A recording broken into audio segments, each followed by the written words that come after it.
Ladies and gentlemen, welcome back. My name is Jacksonation. Today, you guys read the title. This is the Disney Lorcana episode. Now, you may have heard of Disney, I don't know, may have 80 plus years of brand recognition. Um, but Disney decided to team up with a little company called Ravensburger. I only know them from puzzles, but apparently they make other board games and stuff. And there's also this one guy. I don't know. He's from Upper Deck. There's something about that, but they have produced quite possibly one of the most hyped card games ever. Okay, you have such iconic characters as the Mickey Mouse, um, on top of, endless money. So you have the ability to advertise to your heart's content, the ability to reach not only the usual card game player demographic, but then also just general Disney fans, kids. You're reaching a whole new age range of people of different ages and even genders that you would have never seen before. Right? I have at my local card shop seen more women playing a card game in the same room than I ever have. I've seen more people in that room playing the same card game than I ever have. I mean, the Lorcana turnout, especially for my local card shop, has been the biggest. Bigger than Magic, bigger than, regular Yu-Gi-Oh, right? Bigger than Pokemon, which is a really interesting thing to see. And then you have the kids, the adults, everybody has a place, which is very, very fun. Now, as you guys know me, I'm a very lucky individual. In this scenario, I've just been more or less fortunate to be able to buy product in the first place, let alone, be pulling rare and valuable cards. But I'm just going to flash some images up on the screen. So this is not these are not the only products I've gotten for Disney Lorcana. I've my store, right, in order to prevent scalping, but also to prevent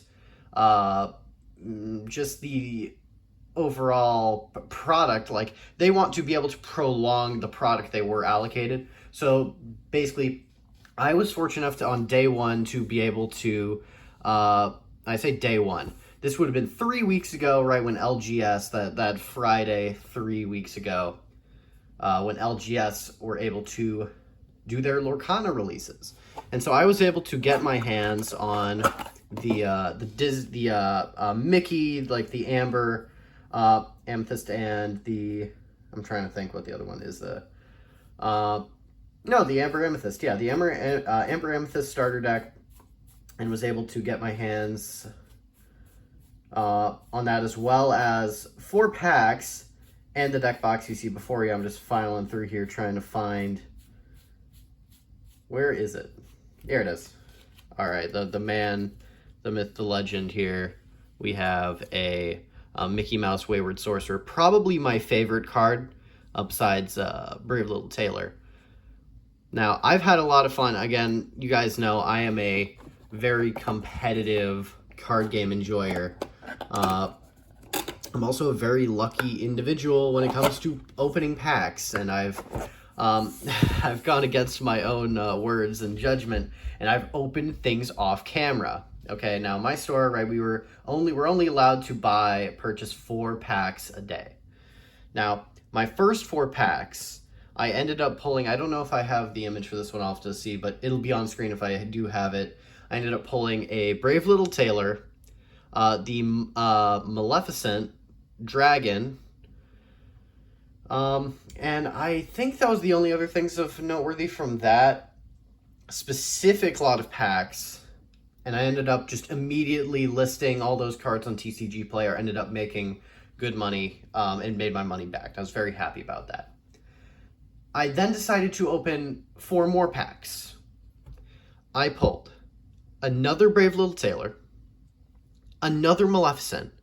I pulled the Beast, Legendary. So basically, Disney Lorcana's rarity is basically divided into different shapes. So you have circle for commons, and then they keep getting more sides, right? So you get a triangle, then you get a square, and then you get pentagon, right, which is the legendary rarity, and then you have we'll say hexagon, yeah, hexagon for 6.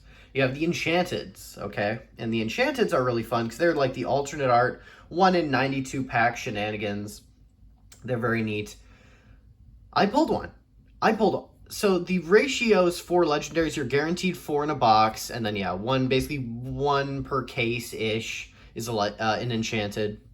I pulled every single legendary out of that box, and then the enchanted. So the that brave little tailor from that lot of packs, as well as the enchanted, are off to grading.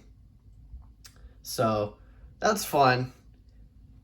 But then this Sunday, right, week 3, ended up pulling another one.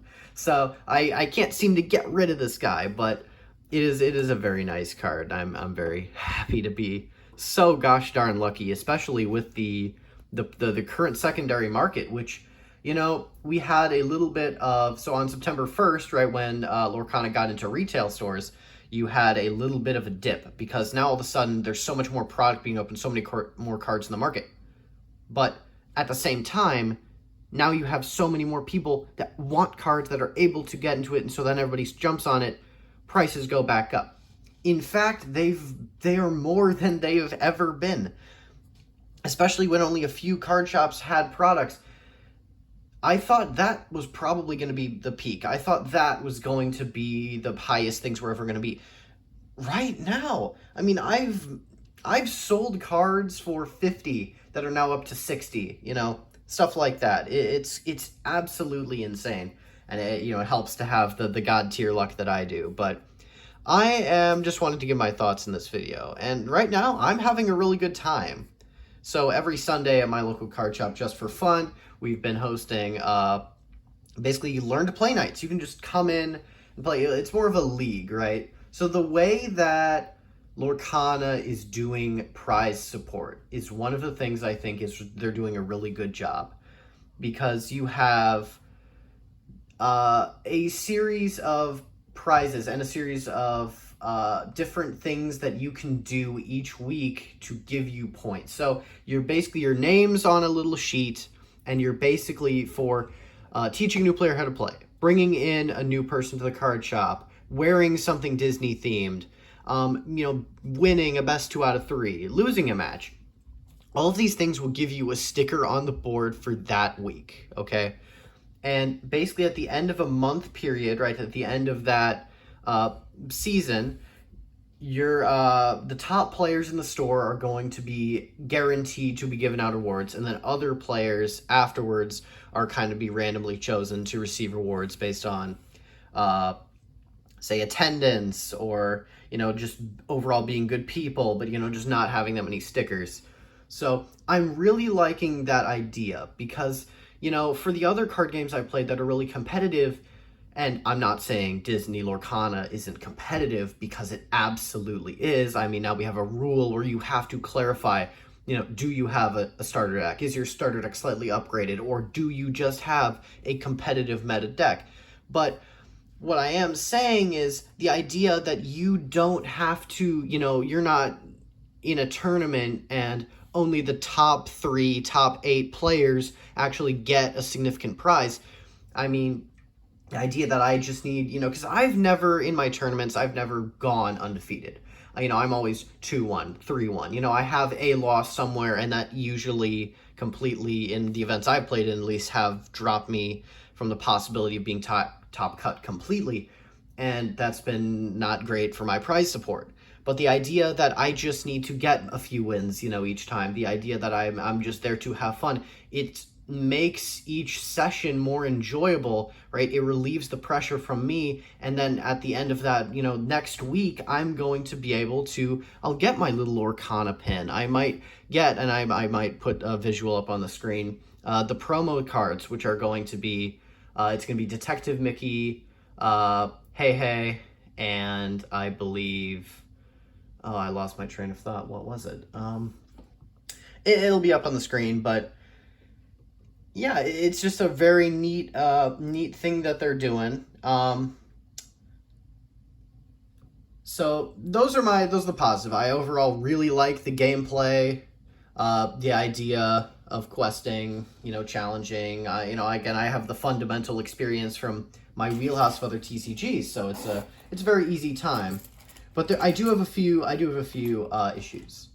First of all, is just a kind of a personal gripe, but the idea of lore. So in Lorcana, if you are not already familiar, you win the game by gaining 20 lore.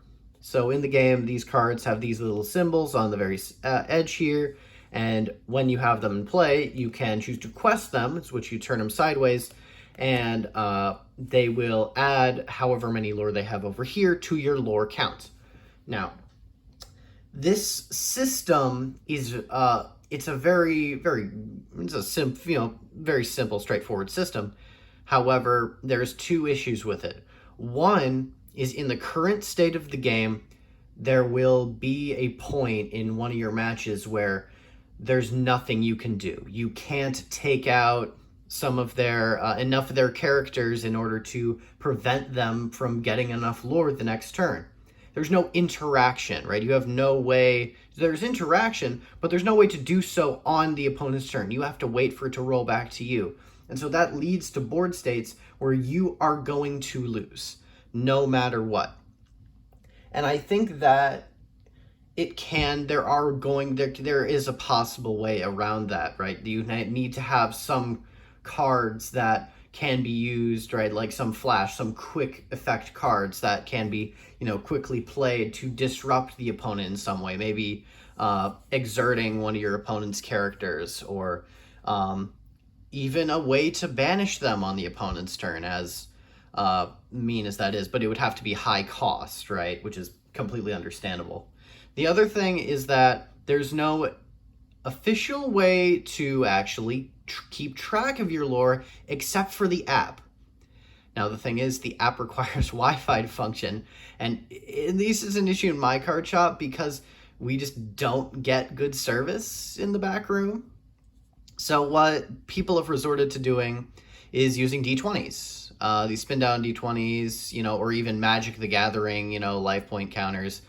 And I just feel like, I want a more official way, like a more official product, official, Lorcana themed D20 or something like that, because I think my TI-84 calculator is too overkill, right? But you have to, otherwise you have to get something on the third party market for a product that should already be made. And I hear you guys saying, well, there is an official lore counter, it's just in the prize support for the stores. Correct. Those are cardboard.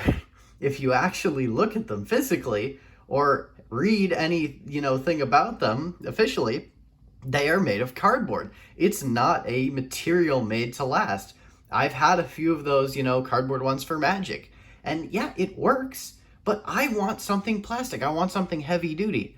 I mean, in fact, I found some people have already made like 3D models for these little lore counters, these little spin down things. I'm going to go talk to my friend who has a resin printer and he's going to print run out for me. I mean, that you shouldn't have to do that. And maybe it's just me being picky. No, it's absolutely me being picky. But you need to have some sort of product, especially with the money of the mouse. You gotta kind of step up your game there. And sure, you may be your target audience may be children. Guys, it's not. Your game is going to be played by adults. The thing about Lorcana is it's given me a very, very fun situation to be here, be in. It's like, yes, mother, I'm going to head out. I have to beat up middle-aged men with Mickey Mouse. Haha. That's just a pretty goofy situation to be in. The other thing is like the terminology. It's a new TCG, so the terminology is going to be different. So now I'm in a position where, It's like, I'm going to kill your Donald Duck now. So I've had people who, you know, have that's an actual situation that's come up. It's like, I'm going to kill Donald Duck now, and they like, somebody across the room's like, no, don't kill Donald. Uh, it's they are banished. They're not dead, but yeah, as people not using the terminology just leads to funny interactions, and overall, I find the situation quite fun. But yeah, overall, that's just wanted to leave my thoughts on Disney Lorcana. I know it's been a long time since I posted a video, so I'll get on that with my life and obligations, senior year of high school, all sorts of fun stuff. Haven't found the time to edit like I'd like to, but we'll get some more videos rolling out to y'all. But for now, that's going to be it. I hope you guys enjoyed. If you enjoy this sort of thing, like and subscribe. Also, if you want to support the channel financially, you can go to the Patreon link in the description. All proceeds go towards the product opened here on the channel. But without further ado, I hope you all have a wonderful rest of your day.